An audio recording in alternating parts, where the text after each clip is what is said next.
Anderlecht et le Standard continuent de gagner, Genk et Gand se rachètent après leur défaite de la 14e journée et OHL perd des plumes. Bienvenue dans votre magazine sur la Score Super League.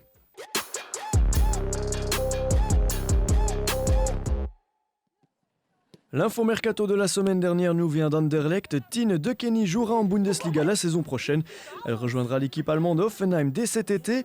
Et comme à Alost, elle est honorée par son ex-club avant le coup d'envoi. Rappelons-nous que De Kenny a joué en Venise du Nord pendant 2 ans. Ja, dat is altijd leuk natuurlijk. Hè. Dus ja, dat is leuk dat ze dat doen. Dus ja. Hoeveel boeketten heb je altijd? Ja, een stuk of 3, 4 denk ik. Dus, maar ja, zoals ik zeg, het is leuk om die appreciatie te krijgen. Sur le terrain, Anderlecht était prévenu après le 2-3 du match aller. Les Mauves mettent donc les gaz d'entrée de jeu. Après 3 petites minutes, place au show de Kenny. La Soulidior est bien placée sur un centre de Tessa Willart et place au fond. 1-0, Anderlecht est déjà sur du velours. Ik heb het gezegd, ze zijn die 2-3 van de heenmatch zullen ze nog niet vergeten zijn. Dus ze gaan tegen 100 per uur beginnen. En dan heb je natuurlijk speelsters als Tessa Willart en Tine die op dat moment het verschil kunnen maken. En we hebben ons iets te snel laten vangen. Dan weet je natuurlijk dat het moeilijk wordt, maar ik denk dat we ons heel goed hersteld hebben. Bruges est effectivement loin d'être ridicule, mais Anderlecht se montre particulièrement efficace. Willart, encore elle, trouve un espace dans la défense brugeoise. Elle lance Sarah Wenans qui ne se fait pas prier, c'est 2-0. Et juste avant la pause, la défense brugeoise explose une nouvelle fois. Si la gardienne parvient à s'interposer sur cette tête de De Kenny, elle ne peut rien faire quelques minutes plus tard. Willart est toujours à la baguette, elle trouve Tisson qui concrétise. 27e assise de la saison pour Willart et déjà 3-0 à la pause pour un Anderlecht beaucoup trop fort. Et qu'en est-il du côté de Bruges ? Eh bien, chez les Blauenzwart, le manque de réalisme est fatal. La remuante Marie Minart a l'occasion de scorer, mais rate sa chance. Het is heel jammer. Ik denk dat ik er vandaag zeker 1 of 2 had moeten binnenschieten. En dat neem ik volledig op mij. En dat is jammer, maar ja, het had niet geholpen denk ik aan de overwinning. Dus, L'éventuel exploit brugeois est donc déjà bien loin, surtout qu'après la pause, Anderlecht remet le turbo. Le ballon arrive chanceusement vers Tisson qui inscrit son 2e but de la soirée. 4-0 pour les Bruxelloises. Willart, elle, n'a toujours pas inscrit de but personnel, mais comme la semaine dernière, elle bute sur la gardienne. Van der Elst le sait, Van der Elst le sent, la victoire lui passe sous le nez. Il remplace 3 joueuses dont 2 étaient déjà averties. Le match très important contre Gand de la semaine prochaine semble déjà trotter dans les esprits. Avec cette équipe remaniée, Bruges cède une dernière fois. Maximus plante son petit but personnel sur corner pour fixer le résultat à 5-0. Un score de forfait qui, aussi bizarre que cela puisse paraître, semble ravir les 2 coachs. On est très content forcément, surtout qu'on avait eu un match difficile à Bruges et que là, certaines personnes avaient sous-entendu que finalement la différence n'était pas tellement importante. Mais je crois que les filles ont prouvé aujourd'hui que oui, qu'il y a quand même une différence entre cette équipe de Bruges et le Sporting Club d'Anderlecht actuel. De 5-0 is een compleet vertekend beeld van de wedstrijd. Ik denk dat we heel hard werken met Club OHL en dat hebben we vandaag gezien. Dat we ook Anderlecht, dat natuurlijk nog altijd de beste ploeg blijft van het land, maar dat we ook Anderlecht het moeilijk kunnen maken in het spel. Maar het vertaalt zich jammer genoeg niet in doelpunten. In de thuiswedstrijd komen we 1-0 voor en dan is het iets makkelijker. Hier komen we na 5 minuten 1-0 achter. Maar ik denk dat we altijd blijven voetballen zijn. En nogmaals, ja, het is 5-0. De cijfers staan er, maar ja, er staat geen ontevreden coach. Hoe paradoxaal dat het misschien ook kan klinken. Ja.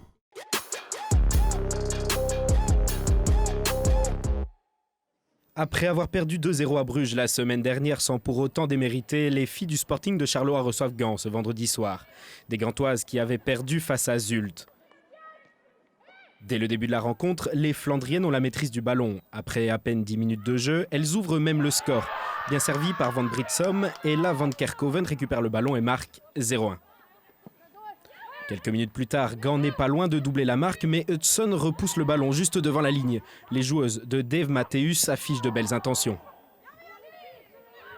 Et cela se confirme. 3 minutes plus tard, Ella van Kerkhoven est à la réception d'un centre de Bostels.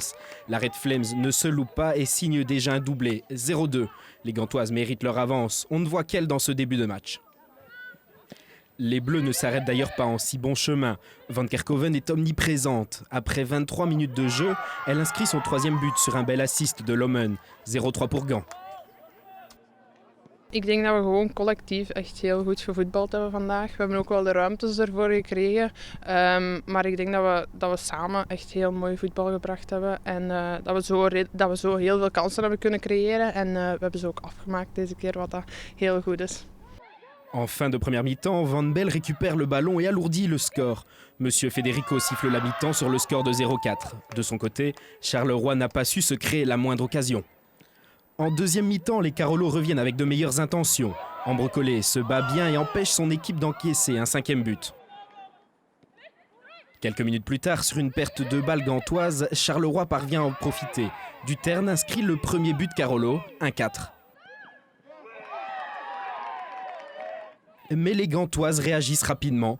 Van de Velde arme un centre en direction de Delacao qui reprend le ballon et marque, 1-5.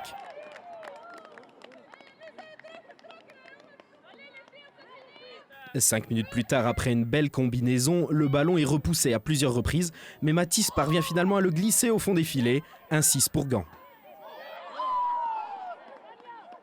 Et Yasmine Matisse remet le couvert. Bien servie par Boutiebi, elle signe un doublé, 1-7 pour les Gantoises qui semble inarrêtable. Pour ce geste, Cristal Lermusio est sanctionné d'une carte rouge. Les Carolo finissent donc la rencontre à 10. Dans la foulée, les Buffalo en supériorité numérique en profitent pour continuer d'alourdir le score. La tête de Van Kerkhoven rebondit sur la barre transversale, mais Hélène Jacques récupère le ballon et marque. C'est un 8 à 3 minutes de la fin du temps réglementaire. Dans les derniers instants de la partie, sur un centre de Heiken, Vandal participe à son tour au festival de buts. 1-9, score final. Les Gantoises signent une belle victoire. Les joueuses de Dave Mattheus ont su réagir après leur défaite de la semaine passée contre Zulte Waregem. Ja, ik ben heel tevreden met de wedstrijd natuurlijk. Ik denk dat we wel een reactie nodig hadden na verleden week, waar we toch niet het echte Gent gezien hadden. En dan was ik heel blij met de manier van spelen vandaag. De uitslag is extra leuk natuurlijk om op die manier te winnen, maar het is vooral het soort voetbal dat we op de mat gebracht hebben, dat veel meer aansluit bij het Gent die we willen zijn. En ja, dan is het leuk als coach om zo'n wedstrijd te kunnen meemaken. Ja. Du côté Carolo, il faut oublier cette lourde défaite et se concentrer sur la suite du championnat. Oui, on travaille tous les jours. Après, on a eu match dimanche. Ici, on a eu match vendredi. On a eu entraînement tous les jours. Ça reste compliqué, fatigant, mais on ne lâche pas l'affaire pour autant. Donc, non, on travaille tout le temps. Mais il en faut encore plus et on ne lâchera pas. Tant que la saison n'est pas terminée, on ne lâche pas. Donc, c'est ce qu'on se dit.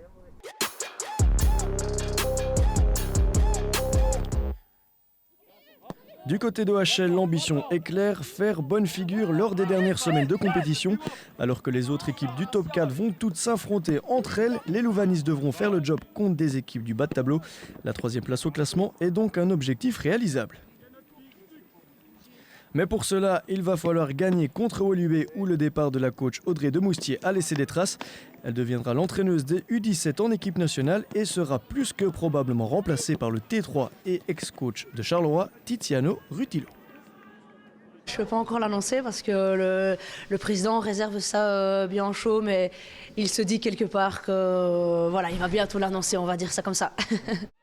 Pas de round d'observation dans cette partie, 2 petites minutes de jeu à peine et un tir de loin de Coden. Vandenberg s'interpose mais mal, trajectoire parfaite, tir précis, c'est déjà 1-0 grâce à Clotilde Coden. « 60 secondes de jeu plus tard et c'est déjà la panique dans la surface adverse. La faute est indiscutable, penalty pour OHL. Hurlings a l'occasion de marquer comme la semaine dernière mais se rate complètement. Cela ne lui arrive pas souvent, mais ce penalty était effectivement très mal botté. Les visiteuses dominent et Woluwe souffre. Mertens tente sa chance, mais rate le cadre. Coup franc ensuite, toujours pour OHL et pour Enzia, mais Engelen s'interpose facilement. Les Louvanistes restent patientes, mais ne parviendront plus à se créer la moindre occasion jusqu'à la mi-temps. 1-0, OHL est cueilli à froid. Het was heel erg zoeken tegen een heel georganiseerd Woluwe, tegen een laag blok. En ik denk dat we daarin moeten zoeken dat we de bal nog sneller van kant moeten laten gaan. Dat die ruimtes misschien vallen tussendoor en dan het juiste moment kiezen om daardoor te spelen. En dat hebben we veel te weinig gedaan. La physionomie ne change pas après la pause. OHL pousse, le White Star plie mais n'auront toujours pas. Malgré leur période difficile, les Bruxellois sont à fond dans leur partie. Tuurlijk, dat leeft, maar ik denk dat wij als ploeg 100% achter Oudere staan. En dat wij als eerste jaar gaan steunen in de projecten dat ze allemaal nog gaan afleggen.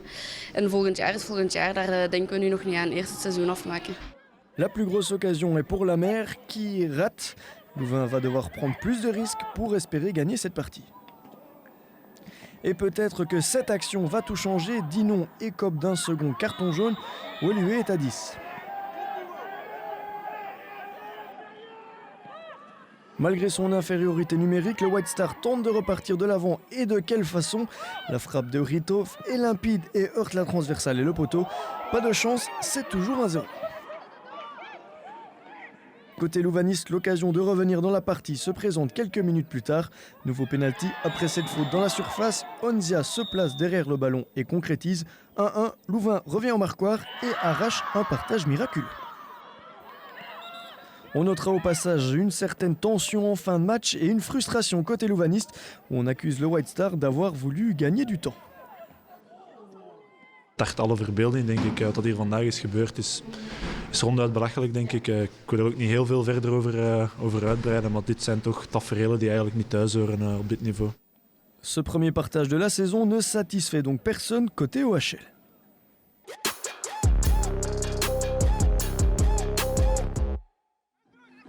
Ne cherchez pas Aline Zeller à Genk. Après 6 petits mois et un seul match joué avec les Genk Ladies, l'ancienne Red Flames a décidé de quitter le club.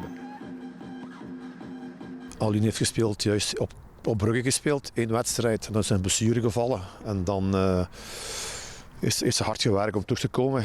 Maar altijd net niet. En dan is weer een blessure gevallen. En dan na nieuwjaar heeft ze heel weinig getraind. Dus oké. Maar ik denk voor beide partijen het beste is dat we elkaar afscheid nemen. Avec ou sans Zeller, Genk doit impérativement gagner. La dernière victoire remonte au 18 décembre. Il est donc temps de se reprendre. Mais du côté d'Alost, le coach Dirk De Koen a du mouron à se faire concernant sa sélection. Les blessures sont nombreuses et il n'aura ainsi que 2 remplaçantes à sa disposition sur son petit banc. Le premier but, lui, ne se fait pas attendre longtemps. Merkelbach est lancé en profondeur du côté droit et tire directement. L'envoi est somptueux et rentre grâce à la latte. C'est déjà 1-0 après moins de 2 minutes de jeu. Et on revoit une deuxième fois cette frappe fantastique.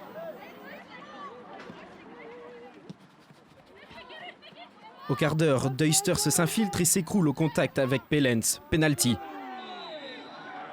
Déjà buteuse en début de match, Merkelbach se place derrière le ballon. C'est 2-0. Ik denk dat we na 1,5 minuut al 1-0 voor staan. En we komen dan redelijk vlot met de tweede treffer, met de penalty. Dus ja, dan mogen de wedstrijd niet meer uit handen geven. L'équipe locale continue de dominer la partie et rend la tâche bien compliquée pour cette équipe d'Alost qui doit donc jouer long. Le ballon atterrit finalement dans les pieds d'Awete qui tente sa chance, mais le ballon passe au-dessus. Et du côté de Genk, on essaye de marquer sur phase arrêtée. Le coup franc est bien botté, mais la reprise de la tête passe juste au-dessus. On en reste donc à 2-0 à la mi-temps. Alost va devoir réagir. Het was een beetje zoeken. Dat bleek het dan toch niet te zijn in het begin. We hebben dat dan met de rust gewijzigd. En dan zijn we sterker uit de kleedkamer gekomen. Changement de dispositif côté Alostois. On joue à 3 derrière et on tente de mettre le pied sur le ballon. Comme souvent en football, ça crée des espaces pour l'adversaire en contre-attaque. Duisters trouve Merkelbach qui rate l'occasion d'inscrire un triplé. On notera d'ailleurs la présence de plusieurs fans locaux arrivés à la mi-temps pour encourager leur équipe. Et cela semble fonctionner puisque Genk mise toujours sur les contre-attaques. Duisters s'illustre encore côté gauche, elle y va seule, mais Bakar ne s'emploie bien. Le ballon va ensuite revenir sur une tête gantoise qui atterrit dans les mains de la gardienne. Dans les dernières minutes, Genk parvient finalement à planter le but du chaos. Duisters conclut sa belle partition personnelle avec son 9e but de la saison. Victoire nette et sans bavure de Genk, 3-0. We zijn scherp begonnen. We hebben onmiddellijk bij de keel gegrepen, denk ik. En de tweede helft was het een beetje moeilijk, denk ik. Ja. Maar we zijn blijven knokken en we hebben de 3 punten dus. À Alost, la déception est évidemment grande, surtout après ce but encaissé en tout début de match. Het is voor de zoveelste keer dat wij in de eerste 5 minuten al een doelpunt slikken. Weer na een minuut of zoiets. Ja. We leren blijkbaar niet uit die fouten en dat is jammer.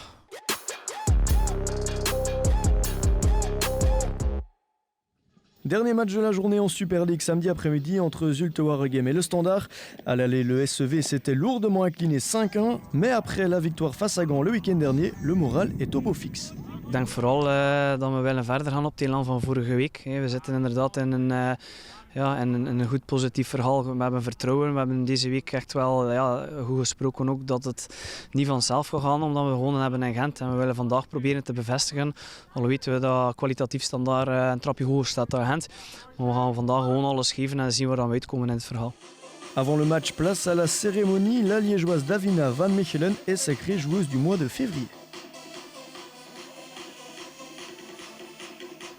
Et sur le terrain, le Standard est boosté et pousse d'entrée de jeu, mais Zulte tient bon défensivement. Il faut donc attendre la 28e minute pour assister au premier danger. Merskart sort bien sur corner et peut dégager le ballon. Quelques minutes plus tard, nouvelle frappe cadrée des visiteuses, mais toujours une Merskart attentive pour écarter le danger. Toujours aussi offensif, le Standard gagne la majorité de ses duels, mais pêche clairement à la finition. Kams se centre, mais son ballon est dégagé par la défense. 3 minutes avant la pause, Van Anrode tente sa chance depuis son flanc. Le ballon passe juste au-dessus, 0-0 à la mi-temps. La première mi-temps n'était pas bonne du tout pour les deux équipes. C'était très lent. C'était pas un bon match du tout. C'était très lent. Tout le match se jouait à 2 à l'heure. On n'arrivait pas à trouver des combinaisons et on n'arrivait pas à s'infiltrer aussi. Tant aussi en face à jouer en marquage individuel, donc c'est pas évident aussi de trouver de la profondeur. Comme en première mi-temps, le Standard met le turbo d'entrée et Zulte doit reculer. Le premier but de la partie tombe donc rapidement, 3 petites minutes de jeu à peine et Van Anrode est parfaitement lancé en profondeur. Son petit ballon croisé finit au fond, c'est 0-1. 0-1 puis 0-2 dans la foulée, une de ultra précis qui lance Van Mechelen, la joueuse liégeoise trompe Merskart et inscrit son 6e but de la saison. Le Standard fait le break après 50 minutes. Mais Zulte ne s'avoue pas vaincu et réduit la marque dans la foulée. Ce dégagement complètement raté de Lichtfuss permet à Boabadi de tenter sa chance. Le lob au-dessus de la gardienne est parfait, 1-2 grâce à la future joueuse du club Wayelais. 5 minutes avant la fin, le Standard rate le but du break. Le ballon traîne dangereusement dans la surface, mais Merskart parvient finalement à s'interposer. Un raté qui est à 2 doigts de coûter très cher au Standard. Corner pour Zulte, le ballon arrive finalement dans les pieds de Skerens qui tente sa chance sans succès. 1-2 score final et un match plutôt satisfaisant pour Zulte malgré la défaite. We wisten op voorhand dat het een moeilijke match ging worden, maar we hadden gewoon zoiets van we proberen op hetzelfde elan voor te bouwen als tegen Gent. Ik denk dat we goed in blok stonden. Oké, Standaard heeft op een paar minuten tijd een klasse getoond, dat zeker en vast, maar ik denk dat we tevreden mogen zijn met het resultaat en dat we enorm veel progressie hebben gemaakt. Ze verwachten veel meer van Standaard, we kunnen ook veel beter, dus we laten ons een beetje vangen door onszelf, we maken het onszelf moeilijk. We zijn natuurlijk heel blij met de overwinning, maar ik denk dat we de volgende weken hard moeten werken om terug ons oude niveau op te pikken.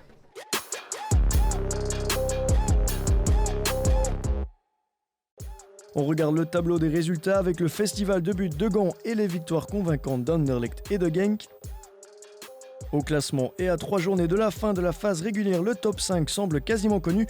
Suspense cependant en bas de tableau pour la lanterne rouge. Le week-end prochain, notre match en direct sera Gand Club Wayelais. Les rencontres entre Alost et le White Star ainsi qu'entre OHL et Zulte vaudront aussi leur pesant d'or. À la semaine prochaine sur Eleven Pro League.